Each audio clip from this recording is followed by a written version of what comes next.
हमारी बुद्धि इतनी सी है, ज़्यादा नहीं है, पर बड़ी नाच नचाती है। अच्छा, मज़े की बात देखो, आपको थोड़ा सा बताओ, आप डिसीजन कैसे लेते हो? अच्छा, मुझे पता नहीं आप डिसीजन कैसे लेते हैं, पर ये एक सिस्टम है। कैसे सिस्टम है?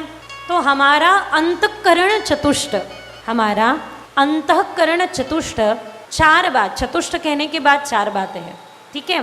मन, बुद्धि, चित्त और अहंकार, ठीक है? थोड़ा ध्यान से, हाँ, मज़ेदार है ये सिस्टम। आप थोड़ा सा ध्यान से देखेंगे तो आपको लगेगा कि हमारे भीतर कितना प्रॉपर सिस्टम फिट करके प्रभु ने हमें भेजा है। मन, बुद्धि, चित्त, चित्त यानी स्मृति, और अहंकार। तो डिसीजन हम कैसे लेते हैं? तो सबसे पहले मन किसी बात के विषय की ओर आकर्षित होता है। मन में कोई विषय आता है, मन में कोई इच्छा शक्ति जागती है, मन में कोई इच्छा होती है। अच्छा, मन बुद्धि को पूछता है, कंसल्ट करता है बुद्धि के साथ कि तुम जरा बताओ मैं करूं तो क्या करूं। बुद्धि स्मृति से इंडिकेशंस लेती है। अच्छा, यहाँ मन और बुद्धि से भी सबसे पावरफुल रोल यदि किसी का है, वो है स्मृति का, वो है चित्त का। इस जन्म की नहीं, हमारी अनेकों जन्म की स्मृतियां चित्त में संग्रहित है। बच्चा देखो जब गिरता है ना, तो सबसे पहले अपने सिर को बचाता है। किसने सिखाया? माँ अपने वक्षस्थल को बच्चे के मुंह के पास ले जाती है। बच्चा दूध पीने लग जाता है, उसको किसने सिखाया? किसने सिखाया कि ऐसे दूध पीना है? किसने सिखाया?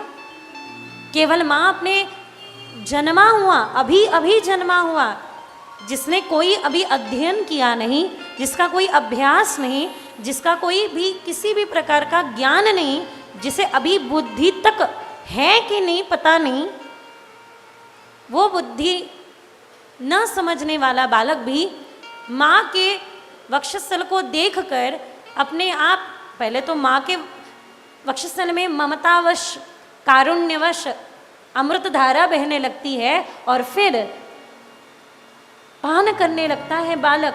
किसने सिखाया? कहाँ का अभ्यास है?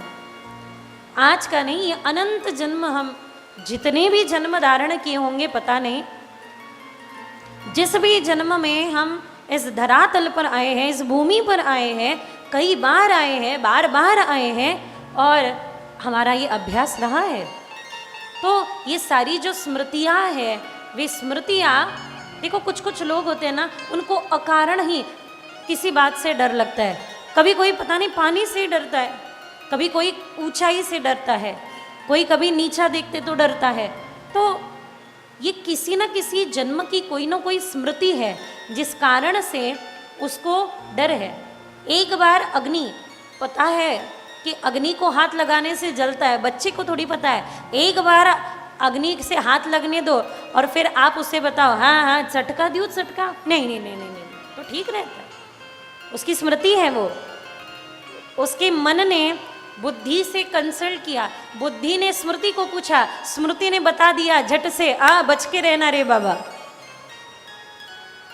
तो स्मृति का बड़ा रोल है। स्मृति पर जैसे संस्कार हुए हैं, उस संस्कार के अनुसार स्मृति हमें बताएगी कि क्या करना है, क्या नहीं करना है, क्या करने योग्य है, क्या करने अयोग्य है, कहाँ बैठना है, कहाँ नहीं बैठना है, सत्संग में जाना है या नहीं जाना है। स्मृति हमें बताएगी, बुद्धि से बात करेगी, बुद्धि मन को बताएगा, मन निर्णय लेगा।